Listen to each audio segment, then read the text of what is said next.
Education is what's important. Training, preparation for the expected. Education, preparation for the unexpected. To all who shall see these presents, greetings. On behalf of Marine Corps University, the Marine Corps University Foundation, and the Brute-Krulak Center for Innovation and Future Warfare, welcome back to the Brutecast, our series designed to connect the worlds of the warfighter and PME with the best in innovative and creative thought. I'm your host, Major Nate Janikin, Operations Officer at the Krulak Center.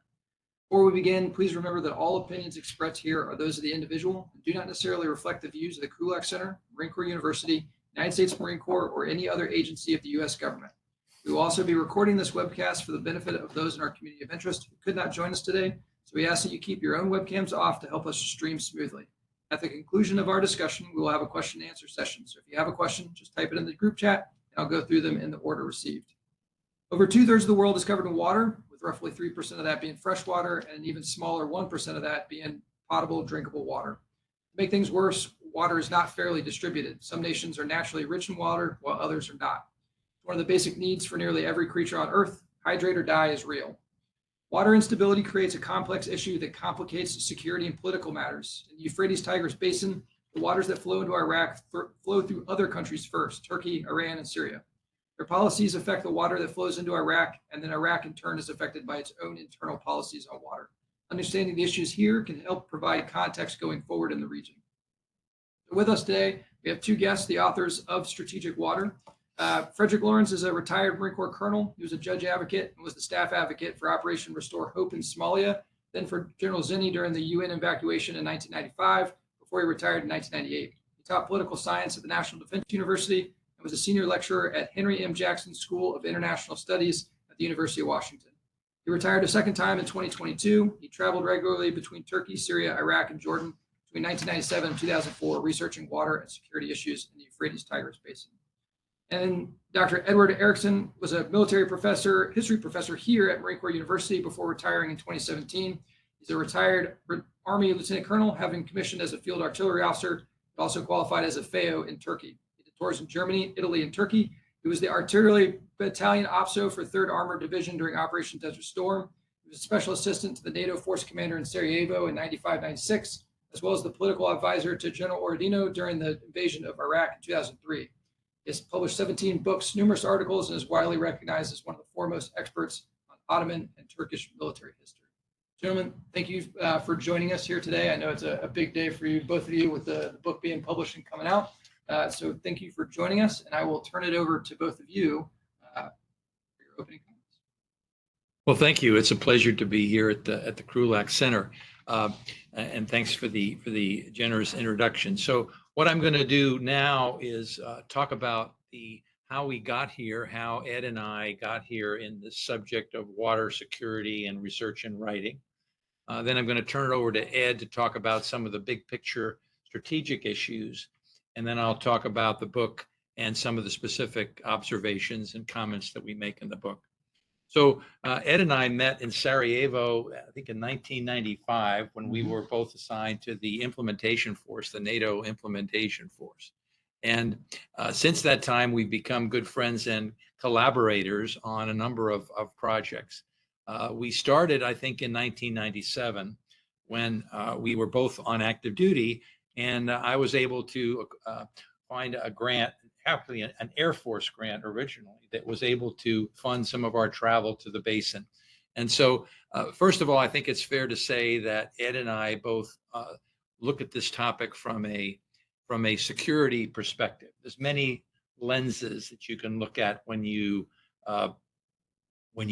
try to study this complex subject of water availability and the water scarcity. And we look at it in the connection between security and water scarcity.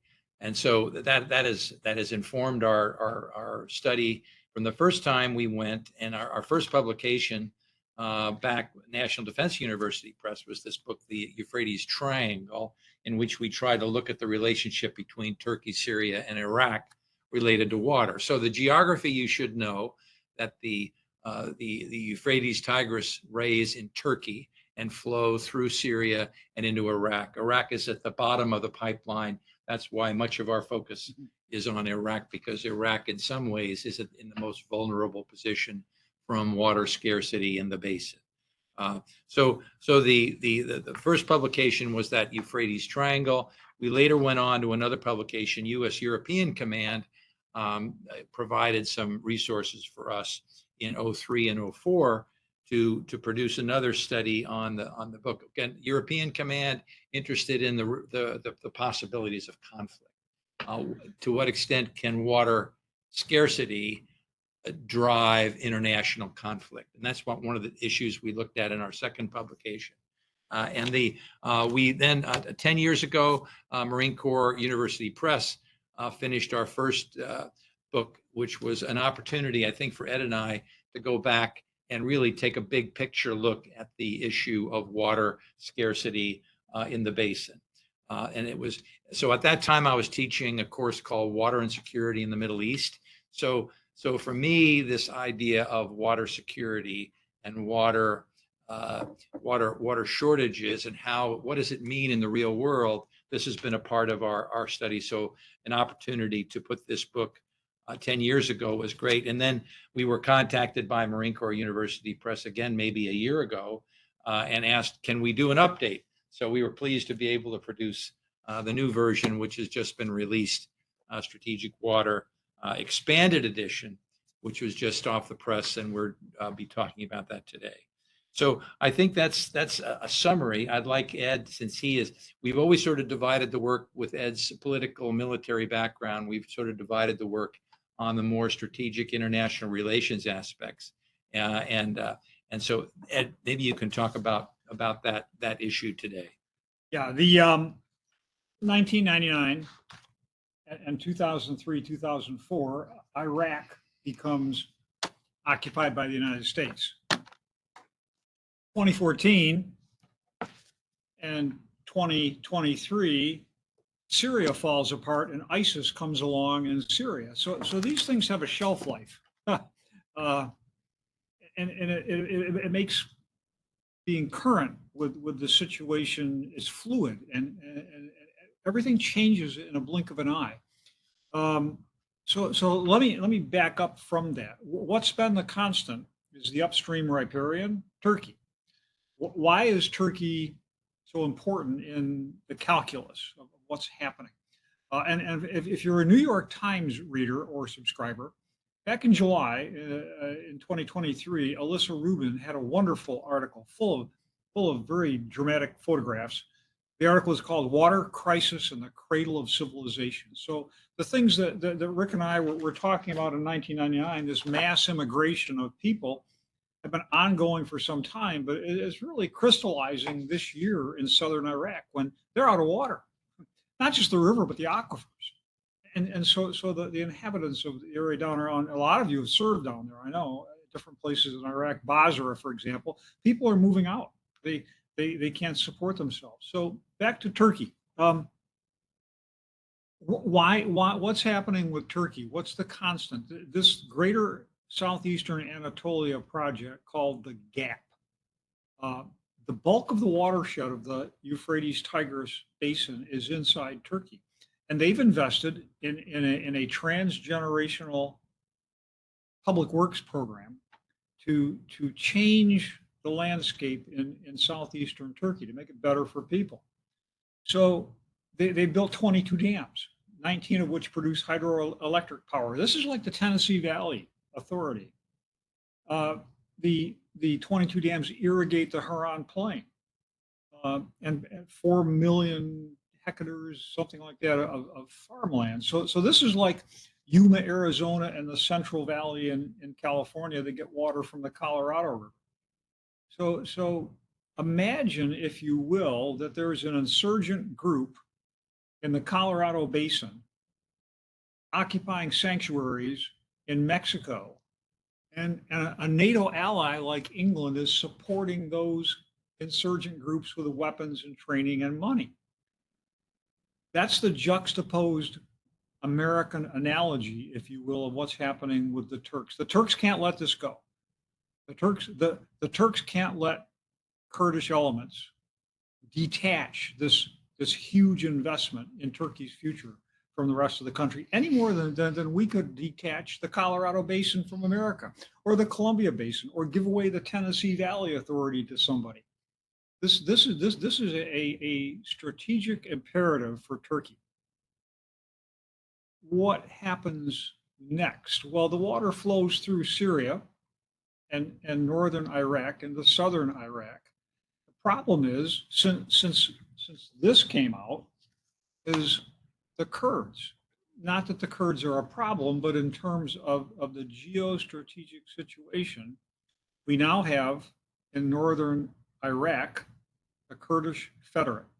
The two families, the Talibanis and the Barzanis, formed a federate back in 2004, and the water flows through what's now Kurdish land, and they are intransigent in who owns the natural resources. There's been a problem with oil already. There will be a problem with water.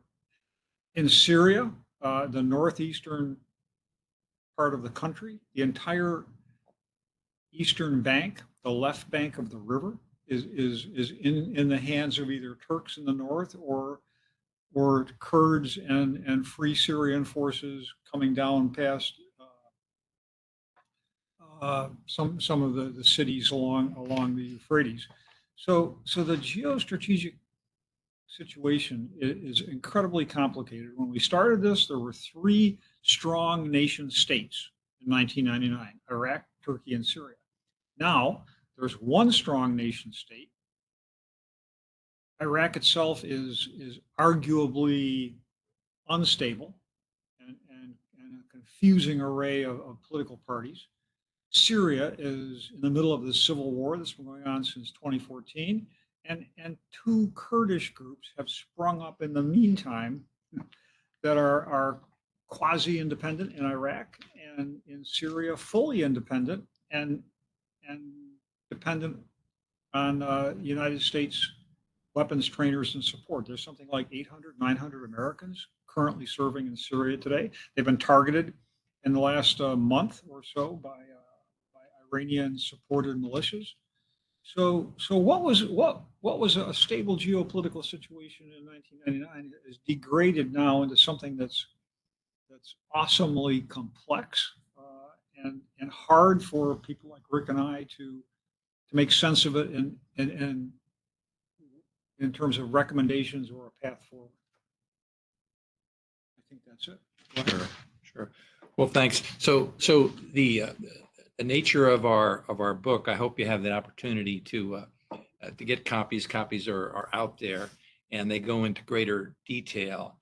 But we come up with some not so much recommendations, but observations and analysis of what can be done. And we the expanded chapters we had an opportunity to develop, and one is in we're taking a close look at exactly what is the water deficit. There's a lot of statistics out there, and the situation is bleak, particularly for Iraq. And again, the water flows from Turkey through Syria to Iraq for the most part. There's a certain input from Iran, which is also now under pressure. There's general water scarcity in the region, series of droughts impacted by climate change. There's a lot of data coming in on climate change. Precisely where that will go, we're not certain, but it's bound to be negative for the region as climate change and a series of droughts impact the region. And so we've got quite a bit of data that is collected. And in short, I think we were reluctant to use the term when we did this 10 years ago. We were reluctant to we were more saying the predicted crisis. Well, I think we're now we're in a crisis mode. Things are so difficult now, particularly for Iraq, that water scarcity is seriously making an impact on everything. One of the predictions that there would be a classic shooting war over water. And I think most of the analysts who look back on a historical basis, they don't say, well, will Turkey, Syria, and Iraq go to war over water? It's unlike, first of all, from a military standpoint, Iraq and Syria are not able to initiate an armed conflict in Turkey to get water. It's not, they don't have the military capacity, and there's no clear way. You don't bomb the Ataturk Dam to release more water. There's no direct connection between between the water scarcity and the initiation of an armed conflict. And I think what we've concluded, and most analysts have concluded, that water is becoming an increasingly important driving factor in instability. It's driving so many things, negative things in the region. And you won't find a single point where water scarcity initiates an armed conflict. But the consequences in terms of mass movement of people, instability is all being driven by water shortage. And we've got quite a bit of statistics in the book that we can point to on that. The one part of the book that I was able to spend time on, I taught at the end of my time at the University of Washington, I was teaching a course called Data Science and Diplomacy. And it's the explosion of data and science, which takes a look at water, it's changed on a vast scale in the last 10 years. The interesting question is, now that we have more data that shows we have satellite imagery, we have modeling, we have AI that can contribute to looking at water. We can even see groundwater from technological means from above. So we've had vast improvements in the technological capacity to understand the water, but that has not resulted in a improvement in the actions on the ground. And that's the challenge here is how can this all the science, all the engineering that we have, how can we use that to make improvements on the ground? One problem I think we've identified is that the developers, the engineers, are oftentimes working in their own realms. And to use one term, explainability, they've found it difficult to put the data in an understandable method that the users, who are the users? Well, the users would be the managers, the diplomats who are involved in these transboundary water issues. They've found it difficult to put it in a form that they can use and understand. And further, the diplomats and the managers are unable to describe exactly what they need and exactly what they want. I was fortunate to have the assistance of a gentleman, Aaron Salzberg. He was the lead diplomat for the United States on water-related issues for many years. Some of the things that he said, which helped inform my teaching and my writing, was he would say quite often, "It's not about water." Everyone would stop. It's about trust, and it's about governance. And Iraq faces so many challenges in governance, its ability to control its water, complicated by the fact that now the Kurds have a significant piece of that. So the complications for Iraq in particular are just vast. And the challenges of the data. How do we make data usable? Who is the curator of the data? Who will trust the data? Will Turkey trust the data that we have now that shows that the water leaving, there's a steady decrease in water flowing south? Will Turkey trust that data to show that they are putting the countries at the downstream at a major risk? And so this idea of data, how do you explain it? How do you build trust in the region over the data? That's one of the fascinating pieces. And we make some comments and observations in there. One of the things, we made this comment 10 years ago. What about the creation of a technical center modeled after one called ICIMAD in Nepal. If you could bring together the experts on climate change, water scarcity, water flow, and build a technical center, well, Turkey might be willing to run that. We even suggested that Urfa be the basis for that. So 10 years ago, we made a recommendation that one way to advance this would be to create a technical center, share data where the parties could gather to try to understand the impact of water scarcity. Strangely enough, they haven't started to build that yet. Now, in our new book, we have the same recommendation to make, but to have the ICIBAD. We even have, Ed and I both come from military background. We have a structure of we have a flow chart on how this ICIBAD could be built. Perhaps someone in the region will pick up our new book and say, a technical center in Urfa to help deal with this. One of our recommendations. So, so in short, we've come up with some comments. There's a number of things that can be done. That even this so-called track 2 diplomacy, would it be helpful for the parties to get together informally from a academic standpoint to talk about these issues?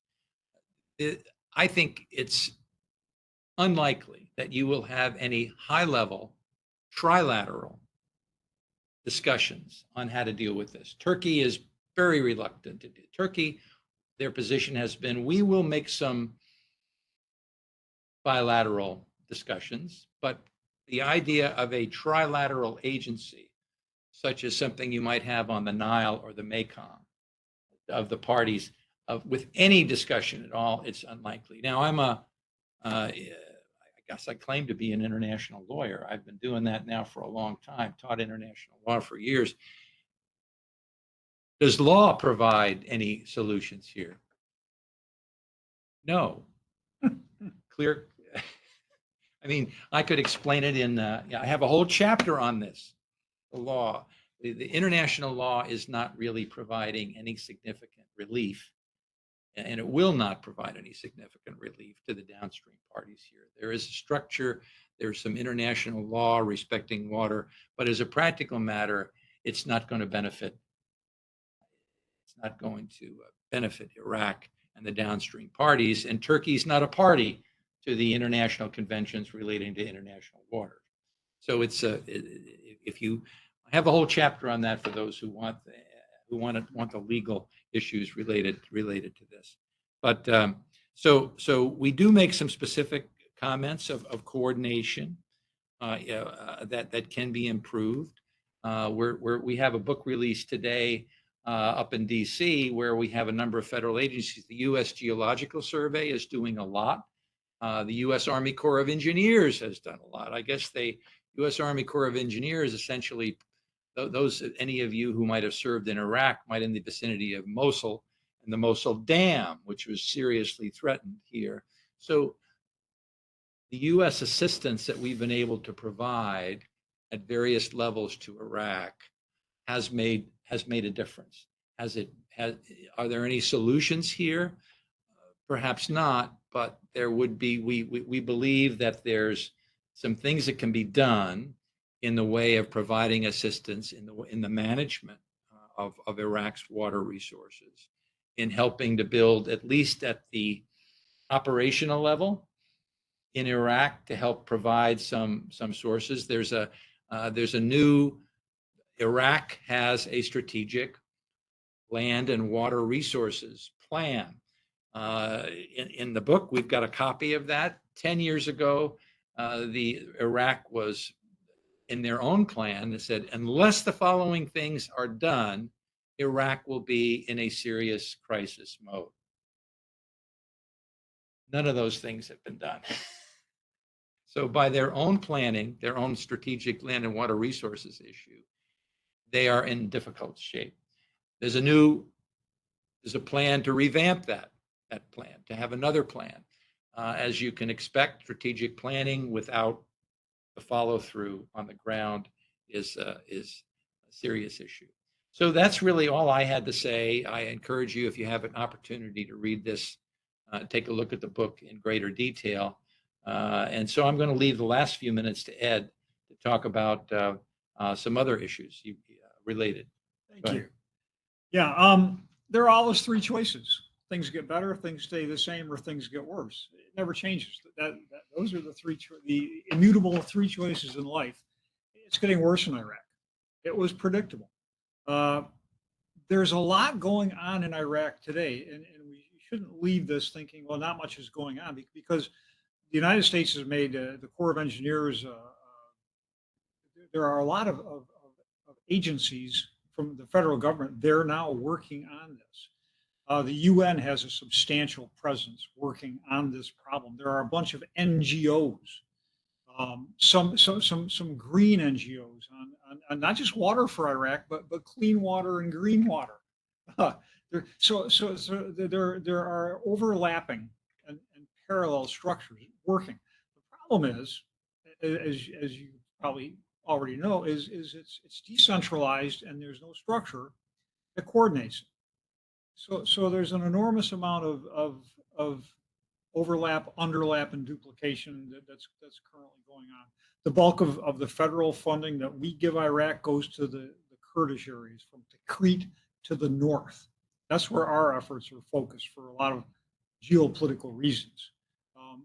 And the NGOs and the UN focusing on the Shia South, Basra, and south from Kut el Amara. So that's going on. A topic that comes up, and Rick mentioned the water war thing. We looked at that in 1999. We discounted it because it fell off the table because it was never going to happen. But the question that comes up often is, can Turkey turn off the water? The answer is no, they can't, because they've got 19 hydroelectric plants that provide electricity for southeastern Turkey. They've got this massive irrigation thing. Turkey's one of about 10 countries in the world that exports food. Most countries don't. Most countries import food. This is a major export commodity in the Turkish economy. A lot of that food is now grown in southeastern Anatolia. So they've got to irrigate it, and it washes off and goes back into the river. So yeah, the Turks could probably turn off the water, but practically speaking, that has a negative effect on their economy and the social equity issues that exist in Southeast Anatolia. So the answer is theoretically, but not practically. So they can't turn off the water. I'm not presenting an anti-Kurdish view in this book, although it may seem it, because so much of the American federal government experience since Operation Provide Comfort in 1991 has been very, very, very pro-Kurdish.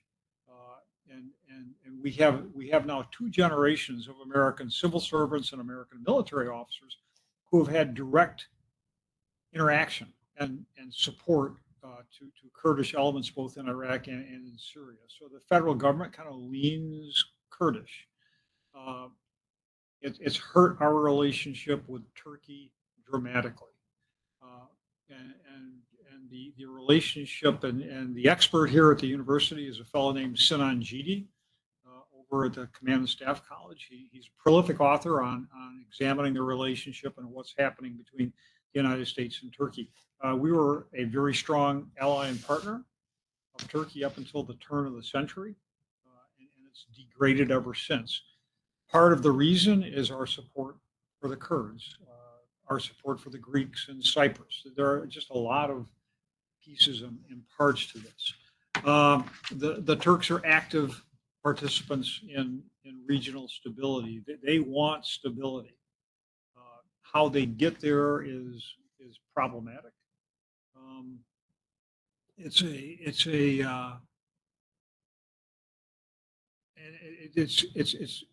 We thought up until October 7th that Turkey and Israel were coming together, and that would help stabilize the region, because then the Saudis and the Egyptians have better relations with the Turks. But now that everything is upside down because of what Hamas has done in Gaza. So I've given up predicting. I used to do a lot of predictions years ago. Most of the time I'm wrong because things happen that are unanticipated. The Malcolm Gladwell calls these black swans.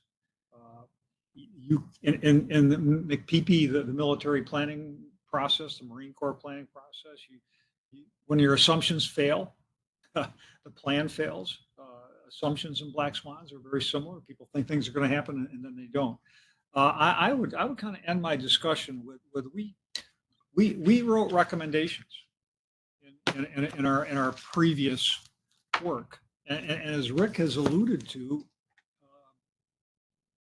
nobody's listened, and you reach a point in your life where you realize that advice that's not asked for is frequently ignored or rejected. So we changed the plan when we wrote this book, and this book at the end we don't have recommendations. What we have using the Marine Corps planning process as a template is to look at the security planning going on in the basin. If you were a security planner, you would look at assumptions first. And so we've got a list of what we think would be the assumptions if you entered a planning scenario. We've then looked at the approaches. How would you approach solving some of these issues if you were a planner? So what we tried to do is to tailor the book. The title is Iraq and Security Planning. And this book, the new one, the 2023 volume, gets more into how a planner might approach the problem if you were tasked with coming up with courses of action for your commander. Lastly, the Marine Corps University Press, Angela Anderson is the editor over there. They've done a magnificent job. I've published a number of books. This is one of the best edited. You can't find a mistake in this book. When I publish a book, I get the box of books in, I open it up, and honest to God, the first thing I open up a random page and there's a typo. It happens over and over and over. Anybody who publishes will tell you this is a common experience. You can't find a typo in this book. This is the most thorough and well put together product. And it's not just strategic water. I've done a book on Cyprus with them, the preceding strategic water book. They're pros. And if any of you are interested in publishing, either with the Marine Corps University Press or JAMS or Middle Eastern Studies, these are pros. And I can't recommend their work highly enough. I think that's about it that I have on my list. I think so. So we have some time left for questions. Yes, sir. So one of the things you both had mentioned the Army Corps of Engineers, and we were talking about data and statistics. You know, and the thing that always pops in my head is there's lies, damn lies, and statistics. And you can make data say kind of whatever you want, depending on how you want to, you know, visualize it or show it. And you mentioned, you know, the expectations. You know, there's a black box with a lot of these predictive models that you're not sure what goes in and how it comes out, and that mistrust in folks looking at that data. But I wanted to ask about, in the book, you talk about short-term and long-term goals and how they are different. You know, one of the things you pointed out was, you know, the short-term goals, they're good for getting elected, but not necessarily good for the long-term stability of water. The thing that comes to mind for me is the Los Angeles and the LA River. So in the early 1900s, as Los Angeles built up, the LA River would flood in the winter, and as it got more urban, it caused a lot of damage and a lot of deaths. So the Army Corps of Engineers came in the late 30s and concreted in the LA River where it flows through the urban area. And as a result, the water stopped flowing basically in Los Angeles. And by the 1950s, there's actually articles written about, you know, the 1950s, there was only about 9 months worth of water, or there was no water for 9 months of the year in the LA River. So I'm wondering if you could touch on kind of the long-term and short-term and how some of your COAs at the end touched on that a little bit. Sure. So I think, in my view, the science is getting better. The science in terms of what should be done and what needs to be done. And some of the decisions that were made 30 or 50 years ago, the dam building in the US, in fact, uh, Turkey sometimes responds when we're lecturing them about their dams that may make excessive reductions in flow downstream. They said, well, who's America to lecture us about that? I mean, basically, we went through the hydrological imperatives phase in the 30s and 40s and overbuilt, and now that was, if you look back those decisions today, we made some bad decisions. And in fact, there's a few places in the US where they're removing dams. My own home state of Washington State for some. So there were some bad decisions made. I think the science is better now, and I think it's more of a problem in terms of persuading the end users to accept the science. In some cases, I know there was a case in Iraq where a detailed survey, the how does Iraq better manage its water resources? Answer: don't build any more dams, line your canals. There's a loss there. Unfortunately, in many cases, a country like Iraq that is being driven by forces other than purely scientific, they want to build more dams. And in some cases, they may refuse to accept some of the recommendations, the scientific recommendations about water efficiency. But Iraq is facing so many problems. It's not just the refusal to accept some of the scientific outcomes about efficient use. It's also the massive security problems. Corruption is an issue. Decision-making is an issue. Governance is an issue. So Iraq is facing so many issues that go to governance. But I think the science and the data is getting better. It needs to be explained better. But the conclusions about what Iraq needs to do and what needs to be done, water resources management, I mean, those are pretty straightforward for the long term, I think, as that's my understanding.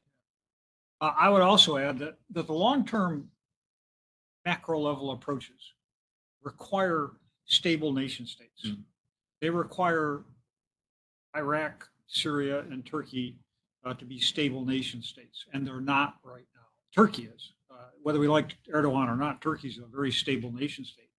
But you can't have one actor out of three. So the long-term approaches, the grand bargain approaches, if you will, that require interstate cooperation, cannot be done right now. We can project into the future. They're nice to haves, but they're not around the corner anytime soon. What can be done in the near term are localized, small, not micro level is too refined, too small a term. But there's a lot of bilateral things. The Corps of Engineers are doing bilateral operations with the Iraqi Ministry of Water. So to my view, the immediate future is the small scale, incremental. If we have to pick and choose between incremental, small scale things, we would choose the ones that would do the most good for the most amount of those kind of decisions. But the long-term solutions right now, I can't even imagine a timeline for stabilizing those Syria and Iraq at this time. Presumably, Iraq will become stable sooner than Syria. But who knows when and how Syria will, if it'll emerge as a nation state, or it won't be partitioned into something other than that. So that's and that's kind of where we are in this book. The incremental small things that are done by agencies and bilateral agreements versus the grand bargain that require cooperation of nation states. So I was geographically and politically speaking, is the Euphrates-Tigris Basin so unique that there aren't lessons that we can apply to other locations? In the book, you briefly mentioned the Nile. There's 11 countries that are part of that Nile basin. Only 3 of them, Egypt, Sudan, and South Sudan, really get the majority of their water from the Nile. But you also briefly mentioned the Mekong, which you talk about in the book, and you also mentioned here. And then you very briefly touch on, hey, there's cooperation between Canada and the United States as well, between the waters that flow from Canada down into the United States. So are there any lessons that we can learn here that might be able to apply elsewhere, or is it so unique that we can't really take a lot away? Well, I think every basin is unique, and we used examples from other basins to see what might apply here. I'm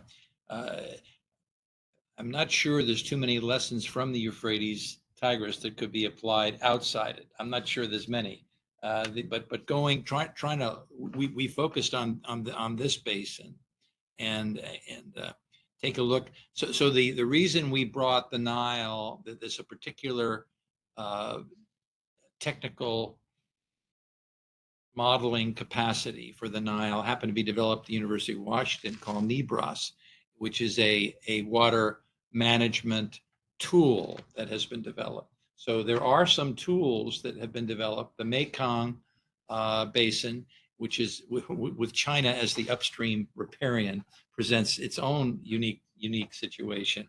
And there's a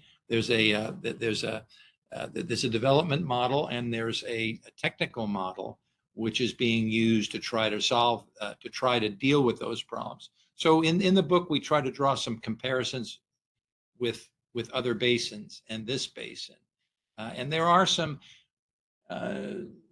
valid comparisons or lessons that can be taken from the other basin in terms of trust. China is not an active participant in the management of the Mekong Basin because it controls the bulk of the water and because it's distrustful of what's happening downstream and the data downstream. So I think it's useful for someone who's trying to look at basin management to look outside a basin and see what lessons that can apply. The years ago, we looked at the Nile and the Mekong River because they were fairly stable, and they had trilateral and multilateral commissions that it seemed to work.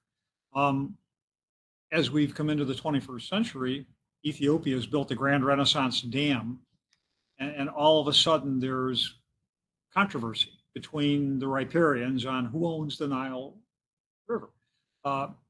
China is building dams upstream in the Mekong, and there are consequences for the downstream riparians. So this is one of those cases where it's okay until it's not.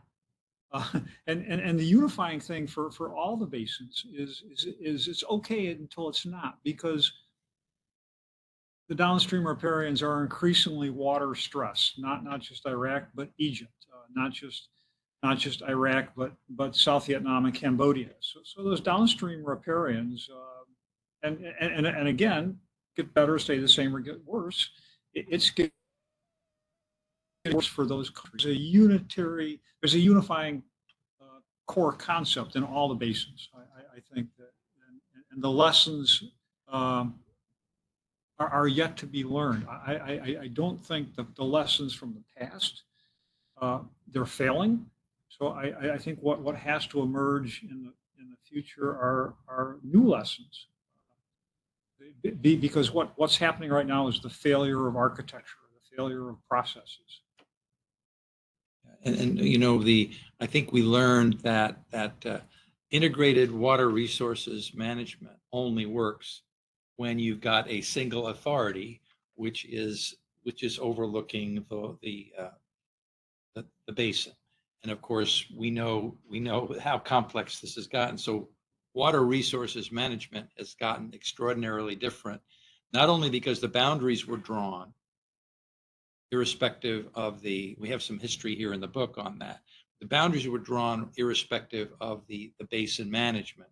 And now, as the boundaries and as the politics get more difficult, management and governance is even more difficult.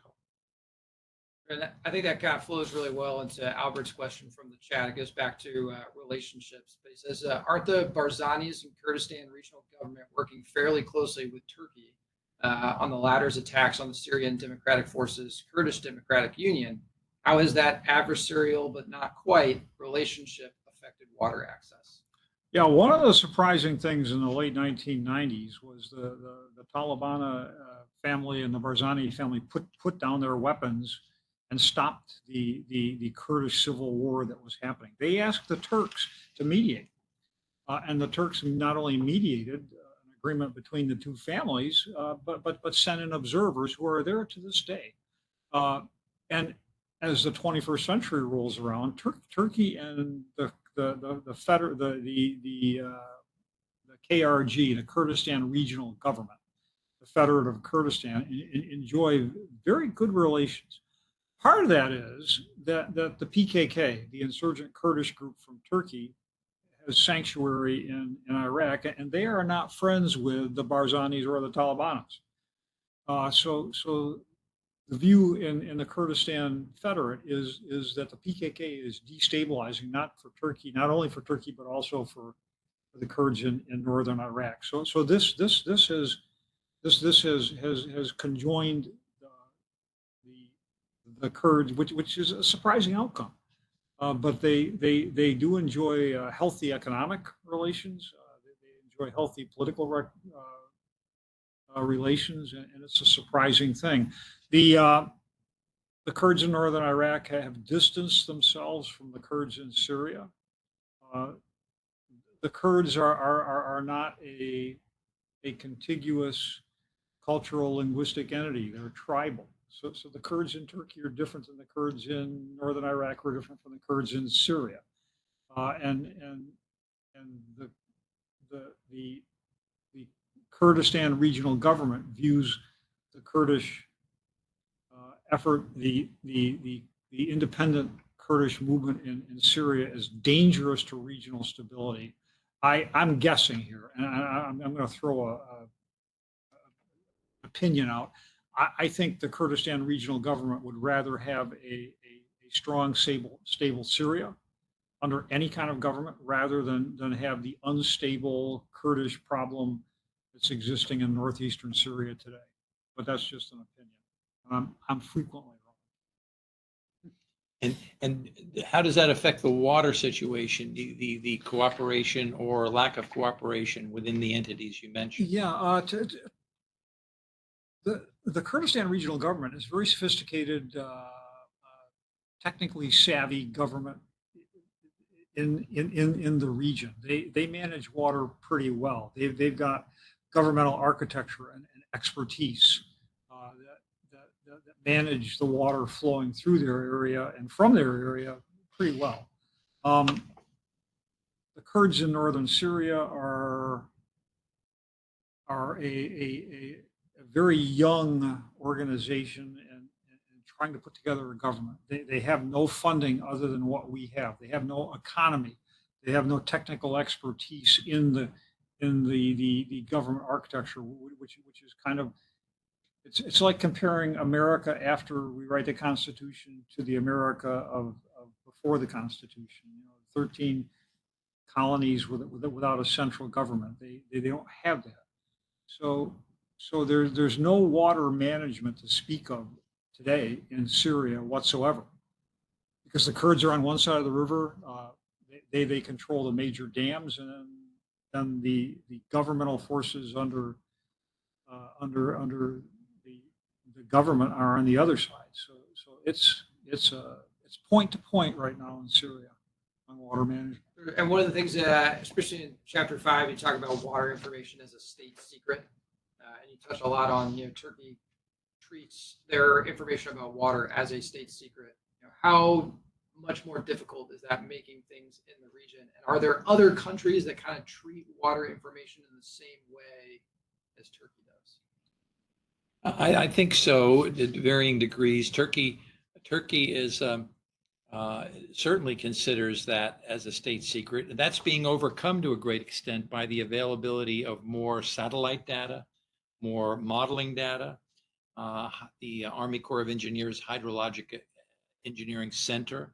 So there's a lot of data out there that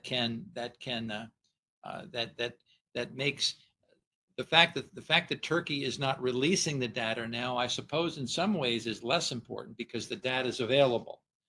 The difficulty again is how do you make that data available in the region?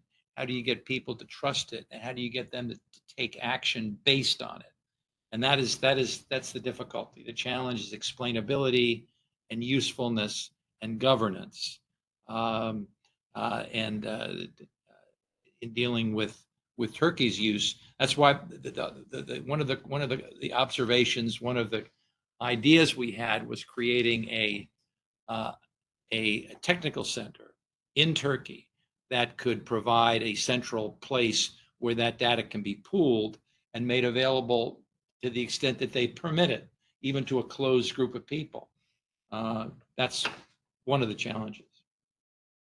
It's a cultural meme in Turkey to guard what you know and not to release it.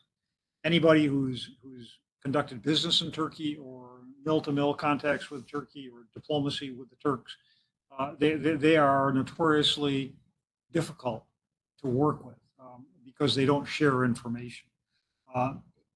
Military information is notoriously restricted. You can go online today and you can find out which brigades of the 82nd Airborne Division from Fort Liberty are deployed and which ones are home. You can find it online, open source stuff. You can't go online and find out where the 6th Armor Brigade of the Turkish Army is stationed. It's very restrictive, and this is it's who they are.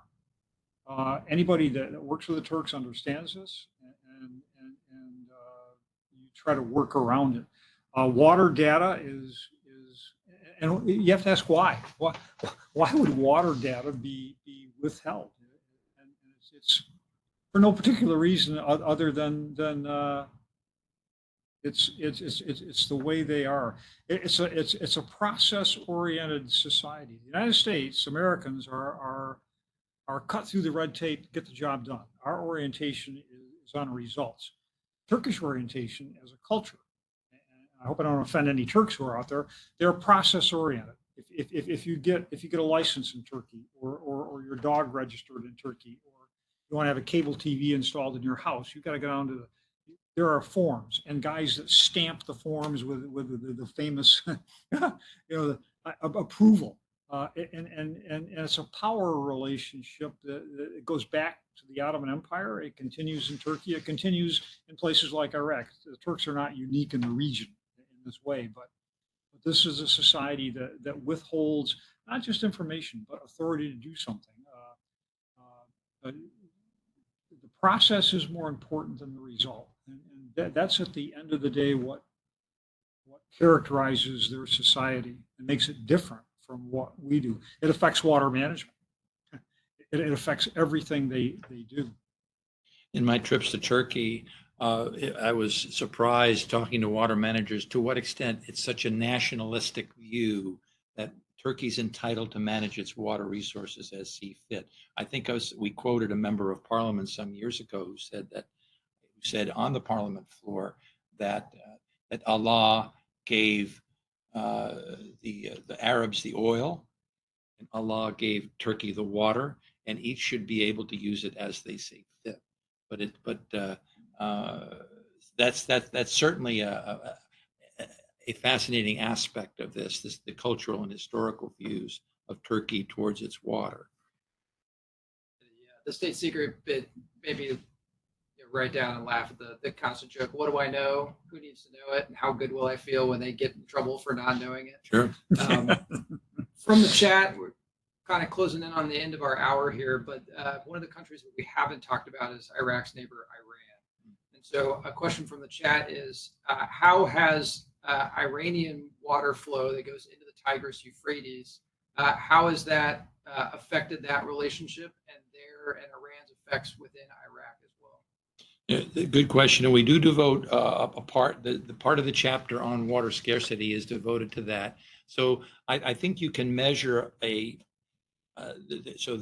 the input to the Euphrates is zero from Iraq, but the input to the Tigris is a significant part from Iraq, and Iran is facing its own water shortages, and there's been various claims and disputes between the Iraqi government and Iran in terms of that flow. So it is a factor. It'll probably become an increasing factor.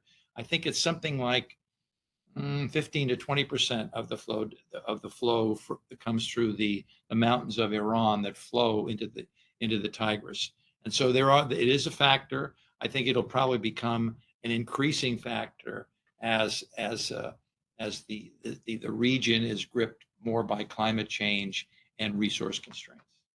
Yeah, the mountain chain between Iraq and Iran, the water that the Iranians own is on the western side of the mountains, so it's difficult to get it into the areas of Iraq or the areas of Iran that need the water. A substantial amount of their water that comes into the Tigris comes in at the Shat el Arab, in the very southernmost reaches of the river. And again, it's not where the Iranians need the water. So how much of a factor will this be in the near term? Probably not much, but in the next 50, 60 years, when the Iranians get around to building a dam here or there, it's going to be more of an issue. So, gentlemen, before I throw it over back to you for closing comments, I'm going to throw this question out there to kind of feed into those closing comments. So it seems that the reality that we predicted in the 2014 version of the book is a lot worse than so the prediction was better than the reality. So when we get the enhanced expanded edition in 2032, should we expect it to be more of the same or be worse? And we'll roll that in with your closing comments as well. I think we try to deal with a little bit of that in the last chapter of the book. Best case scenario, worst case scenario, more probable scenario. We try to deal with that. I guess I try to end things with my classes on somewhat of an optimistic note. It's about what can be done. And I think there's things, I'm hopeful that this book informs the discussion of this and at least lays out a few positive things that can be done to improve the situation. I've given up predictions. I predicted that the Russians would take the Ukraine in 3 days. I have just given up totally on predictions. I'm hopeful. The problem is recognized in those countries. They know they've got the problem. At some point, you got to deal with the problem. So, like Rick, I'm hopeful that things will, in 10, 20 years, start to solidify to before it's not. I don't know if there's a point where it's too late. I'm not sure that I don't know enough about the data like Rick does that there's a tipping point beyond which it's hopeless. But I'm hopeful that if there is such a point, when we reach that point, that there is a future. And they want to. They recognize the problem, and at some point they're going to have to react to it. And I hope that comes sooner than later. Yeah, and I'm hopeful if they ask us for another edition in 10 years, Me when too. I'm 87, that I'm able to do it. Yeah. Well, I'll be on the lookout for the enhanced expanded edition in 2032. It's only 9 years from now, so Yeah. Should be good. Gentlemen, do you have anything else that you'd like to pass before we close out for the day? Just the title, strategic water. It is a strategic commodity. Water is strategic, and if you look at the United States national security policy documents, you will see water embedded in that, both in both as a resource to be managed and as an extension of American foreign policy to help other nations. So it is a strategic resource. Sure. So, gentlemen, thank you both for coming and providing your insight and the book. And for those on that in the chat and listening, we do have many copies of the book here at the Krulak Center. So if you're local, you can come by and pick it up. There's also a downloadable PDF from MCU Press's website that I've been linking in all of our social media posts as well. And then you can get physical copies sent to you by contacting MCU Press as well. So there's multiple ways to get copies of the book based on how you want to review it. So again, thank you for your time, your insight. Thank you to all the folks that have joined us in the chat and are joining us for the recordings in the future. And that's all we have for this episode. So go ahead and carry out the plan. Thank you. Thanks. Thanks for joining us. As always, we depend on support and feedback from the Team Krulak community to constantly improve our offerings and reach a wider audience. So if you have feedback on this episode, please take a moment to fill out the survey linked in the show notes to help us do better. Also, if you have enjoyed this episode, please hit the like button and subscribe to our channel on YouTube or leave us a review on the podcast app of your choice. It truly does help us reach a wider audience. Thank you as always for your support, and we'll see you on the next episode. Education is what's important. Training, preparation for the expected. Education, preparation for the unexpected.